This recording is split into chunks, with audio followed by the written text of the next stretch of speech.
Hello दोस्तों, स्वागत है आपका आपके अपने यूट्यूब चैनल ज्ञान गंगा दिघौरा में। मैं राहुल रंजन वेन डायग्राम का पार्ट 4 वीडियो लेकर आया हूं और part 1, part 2, part 3 video already playlist में उपलब्ध है। तो जिस स्टूडेंट ने पार्ट 1, पार्ट 2, पार्ट 3 वीडियो नहीं देखे हैं तो सबसे पहले आप लोग पार्ट 1 और पार्ट 2 और पार्ट 3 वीडियो देख लीजिएगा। उसके बाद आज पार्ट 4 हम लोग इस वीडियो में देखेंगे।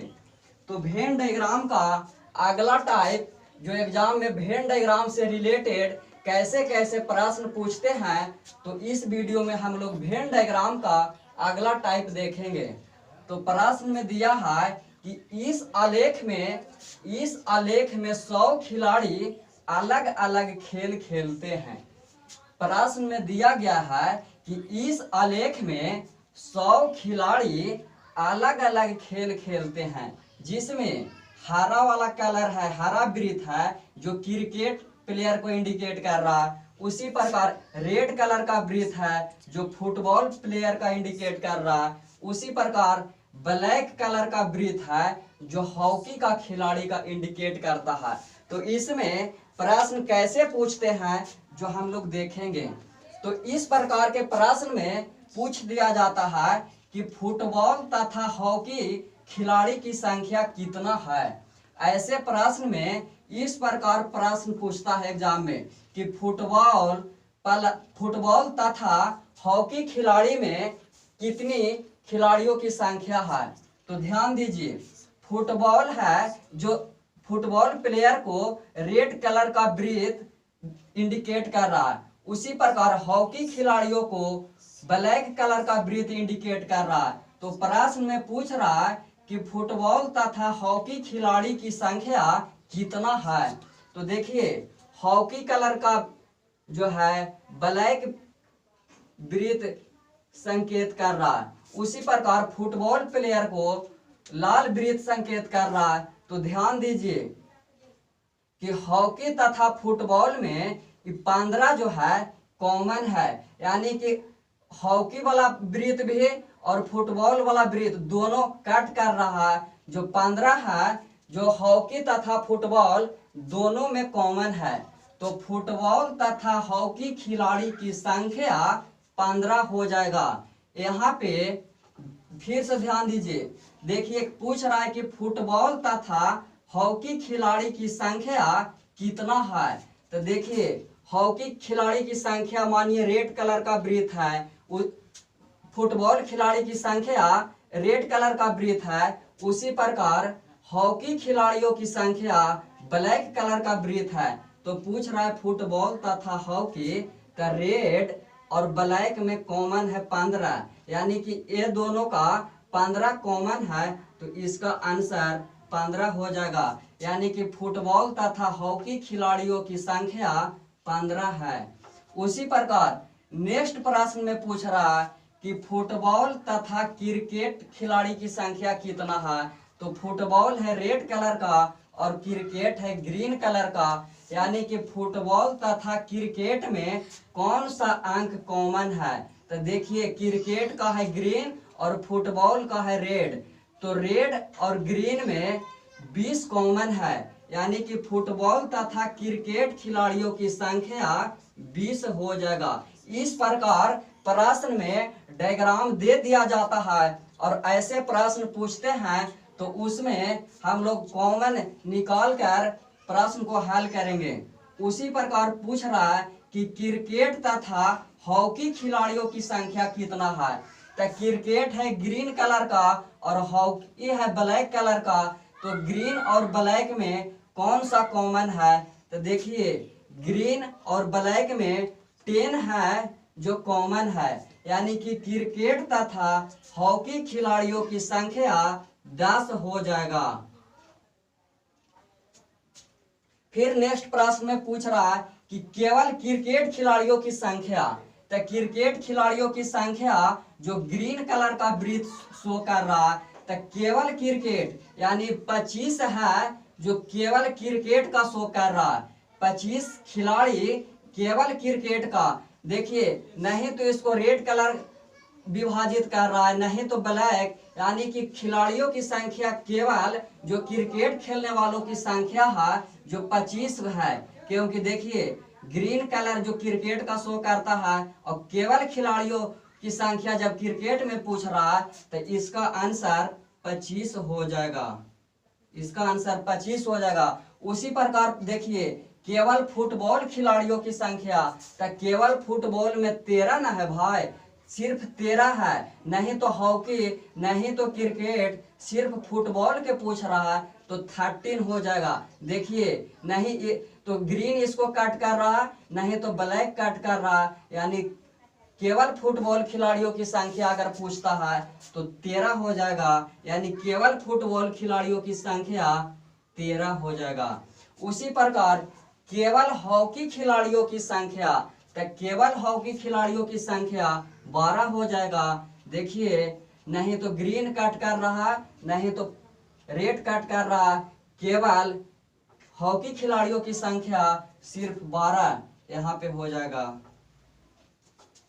उसी प्रकार नेक्स्ट प्रश्न में है कि सभी खेल खेलने वालों की संख्या, तो सभी खेल खेलने वालों की संख्या, तो इसमें टोटल खेल कितने हैं, तो क्रिकेट, फुटबॉल और हॉकी, यानी कि इस खेल में टोटल खेलों की संख्या मात्र 3 हैं, क्रिकेट, फुटबॉल तथा हॉकी।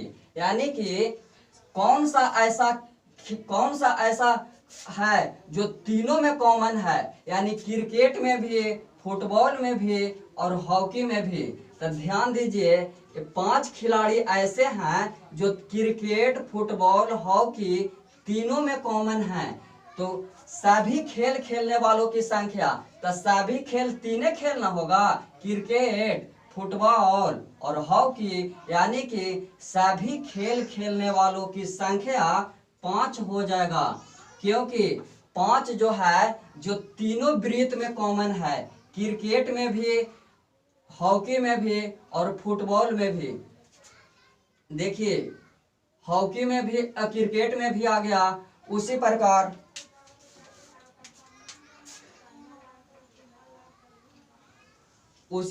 फुटबॉल में भी आ गया, उसी प्रकार हॉकी में भी, यानी कि 5 खिलाड़ियों की संख्या जो तीनों खेल में है, तो सभी खेल खेलने वालों की संख्या टोटल 5 खिलाड़ी हो जाएंगे।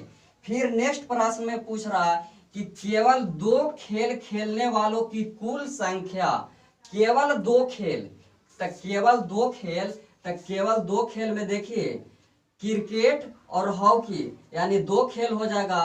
तो केवल 2 खेल जब पूछे और वह में पूछ रहा है कि केवल 2 खेल खेलने वालों की कुल खिलाड़ियों की संख्या, कुल खिलाड़ी, तो केवल 2, तो क्रिकेट और हॉकी 2 हो जाएगा। तो ये दोनों में कौन कॉमन है, तो 10, यानी कि 10 कर देंगे प्लस। उसी प्रकार फिर हो जाएगा हॉकी तथा फुटबॉल, हॉकी तथा फुटबॉल में कौन सा कॉमन है, तो 15 खिलाड़ी। फिर फुटबॉल तथा क्रिकेट में, तो फुटबॉल तथा क्रिकेट में 20 कॉमन है, यानी कि 20 प्लस हो जाएगा। उसी प्रकार 20 और 10 30 और 15 45 खिलाड़ी ऐसे हैं जो केवल 2 खेल खेलने वालों की कुल संख्या, 45 खिलाड़ी ऐसे हैं जो 2 खेल खेलते हैं और टोटल खिलाड़ियों की संख्या, यानी केवल 2 खेल खेलने वालों की कुल संख्या 45 हो जाएगा। चलिए उसी प्रकार नेक्स्ट प्रश्न देखते हैं अगले टाइप कि वेन डायग्राम से कैसे प्रश्न पूछता है।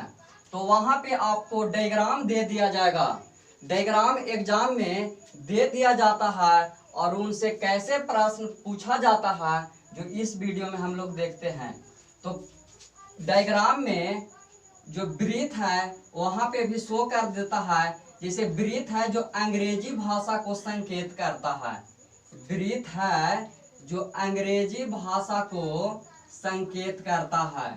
उसी प्रकार त्रिभुज है जो माननीय शिक्षक को इंडिकेट कर रहा है, वर्ग है जो दिल्ली में रहने वालों की संकेत करता है। उसी प्रकार आयत है जो अविवाहित को संकेत करता है। इस प्रकार से प्रश्न पूछते हैं, जो एग्जाम में ये सारा डिटेल आपको दे दिया जाएगा और उनसे कैसे प्रश्न पूछे जाते हैं जो हम लोग देखेंगे। तो यहाँ पे प्रश्न में है कि अविवाहित शिक्षक जिन्हें अंग्रेजी का बोध हो। तो मैंने बताया कि ब्रीथ है जो अंग्रेजी भाषा को इंडिकेट कर रहा है, वर्ग है जो दिल्ली में रहने वालों की इंडिकेट कर रहा है, उसी प्रकार त्रिभुज है जो शिक्षक का संकेत करता है, उसी प्रकार आयत है जो अविवाहितों की संकेत करता है। प्रश्न में पूछ रहा है कि अविवाहित शिक्षक जिन्हें अंग्रेजी का बोध हो। इन ऐसे प्रश्न को स्टूडेंट देखकर एग्जाम में छोड़ देते हैं, लेकिन देखिए इसको सिर्फ देखकर एग्जाम में बना देना है। और कैसे बनेगा, तो फर्स्ट प्रश्न में है कि अविवाहित शिक्षक जिन्हें अंग्रेजी का बोध हो, यानी कि अविवाहित कौन सा है, यानी आयत, और शिक्षक कौन है, तो शिक्षक है त्रिभुज, यानी कि वैसा अंक जो सिर्फ आयत और त्रिभुज में आए वही इसका आंसर हो जाएगा। तो इसमें आपको देखना है कि अविवाहित है जो आयत संकेत कर रहा है, अंग्रेजी भाषा है, अविवाहित शिक्षक जिन्हें अंग्रेजी का बोध हो, यानी तीन को का है। तो अविवाहित के लिए हो जाएगा आयत, शिक्षक के लिए आपको हो जाएगा त्रिभुज, और फिर कह रहा है अंग्रेजी का, तो अंग्रेजी के लिए आपका वृत्त है, यानी कि आयत, त्रिभुज और वृत्त, ये तीनों में कौन सा अंक कॉमन है। तो देखिए आयत में भी आना चाहिए, त्रिभुज में भी आना चाहिए, और उसी प्रकार वृत्त में भी आना चाहिए। तो देखिए ओवन है जो आयत में भी है, वृत्त में भी है और त्रिभुज में है, वर्ग में नहीं है। तो हमको तीन ही गो को न पूछ रहा है, यानी अविवाहित शिक्षक। तो अविवाहित कहे का मतलब है कि रेक्टेंगल यानी आयत में आ जाना चाहिए, शिक्षक यानी कि त्रिभुज में आ जाना चाहिए, उसी प्रकार अंग्रेजी बोल रहा है यानी वृत्त में आना चाहिए। यानी कि यही तीन गो फिगर में कौन सा ऐसा अंक है जो इसका आंसर होगा। तो देखिए आयत में, त्रिभुज में और वृत्त में ओवन एक ऐसा अंक है जो यही तीन गो में है, वर्ग में नहीं है। तो पहला का आंसर आपको ओवन हो जाएगा, यानी कि क्वेश्चन नंबर 1 का आंसर आपका ओवन हो जाएगा। यही कॉमन खाली देख लेना है कि प्रश्न में जो पूछ रहा है वह कौन कौन सा डायग्राम में है। चलिए उसी प्रकार नेक्स्ट प्रश्न है जो कह रहा है कि अविवाहित जो दिल्ली के निवासी तथा अंग्रेजी भाषा का बोध नहीं है, यानी कि आयत में होगा। जब अविवाहित कह दिया, कहने का मतलब है कि आयत में होगा, फिर कह रहा दिल्ली के निवासी यानी कि वर्ग में भी होगा, लेकिन फिर बोल रहा है अंग्रेजी भाषा का बोध नहीं है, यानी वृत्त में वैसा अंक जो नहीं होगा। तो सिर्फ यहाँ पे अविवाहित और दिल्ली का बात किया है, शिक्षक का भी इसमें चर्चा नहीं किया है, यानी अंग्रेजी का भी चर्चा किया जो नहीं का इंडिकेट कर रहा। तो सिर्फ अविवाहित और दिल्ली के निवासी कहने का मतलब है कि आयत और वर्ग में वैसा कौन सा अंक है जो कॉमन है। तो देखिए अविवाहित कहने का मतलब है कि आयत में भी आ जाना चाहिए, फिर उसी प्रकार जो दिल्ली के निवासी यानी कि वर्ग में भी आना चाहिए, फिर कह रहा है अंग्रेजी भाषा का बोध नहीं है, यानी कि वृत्त में वह नहीं होगा। यानी कि देखिए कौन सा अंक है जो आयत में और वर्ग में है। तो देखिए 8 एक ऐसा अंक है जो आयत में भी है, उसी प्रकार वर्ग में भी है, लेकिन वृत्त में भी नहीं है, त्रिभुज में भी नहीं है। तो 8 इसका प्रश्न नंबर दूसरा का 8 आंसर हो जाएगा, क्योंकि सिर्फ अविवाहित और दिल्ली के निवासी का चर्चा कर रहा है, अंग्रेजी भाषा का बोध नहीं है, यानी कि वृत्त में नहीं होगा।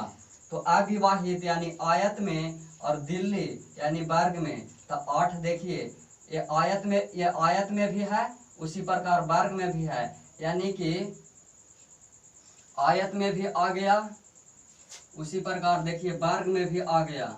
यानी कि नहीं तो वृत्त में है नहीं तो त्रिभुज में है। तो 8 जो है जो अविवाहित और दिल्ली को शो कर रहा है, तो इसका आंसर 8 हो जाएगा। चलिए उसी प्रकार नेक्स्ट प्रश्न है प्रश्न नंबर तीसरा में बोल रहा है कि अविवाहित कह दिया फिर, यानी कि आयत में फिर वह अंक आएगा। अविवाहित जो नहीं शिक्षक हैं और नहीं दिल्ली में रहते हैं, नहीं शिक्षक हैं और नहीं दिल्ली में रहते हैं, कहने का मतलब है कि नहीं तो त्रिभुज में आएगा और नहीं तो वर्ग में आएगा। तो अविवाहित जो नहीं शिक्षक हैं और नहीं दिल्ली में रहते हैं तथा जिन्हें अंग्रेजी भाषा का बोध हो। तो भाई अविवाहित कहने का मतलब है कि आयत में आएगा और फिर बोल रहा है कि अंग्रेजी भाषा का बोध हो। तो अंग्रेजी भाषा का कौन बोध करा रहा है? वृत्त, यानी कि आयत में और वृत्त में आना चाहिए, परंतु शिक्षक और दिल्ली में नहीं रहते हैं। कहने का मतलब है कि नहीं तो त्रिभुज में होगा नहीं वर्ग में होगा। तो सिर्फ आयत और वृत्त में कौन सा एक ऐसा अंक है जो आयत और वृत्त में कॉमन है? तो देखिए 4 एक ऐसा अंक है जो आयत और वृत्त दोनों में कॉमन है। यानी कहने का मतलब है कि अविवाहित जो नहीं शिक्षक हैं और नहीं दिल्ली में रहते हैं तथा जिन्हें अंग्रेजी भाषा का बोध हो, 4 आ जाएगा, क्योंकि 4 है जो आयत में भी आ रहा है उसी प्रकार वृत्त में भी आ रहा है। तो प्रश्न नंबर तीसरा का आंसर 4 हो जाएगा। तो ऐसे प्रश्न को हम लोग कॉपी पर नहीं उतारना है, डायग्राम एग्जाम में दिया हुआ रहेगा। आपको सिर्फ प्रश्न को पढ़ना है और प्रश्न पढ़ने के मुताबिक आपको ऐसे डायग्राम में से आंसर को ढूंढ लेना है। तो इसी प्रकार वेन डायग्राम का चैप्टर इस वीडियो में समाप्त होता है।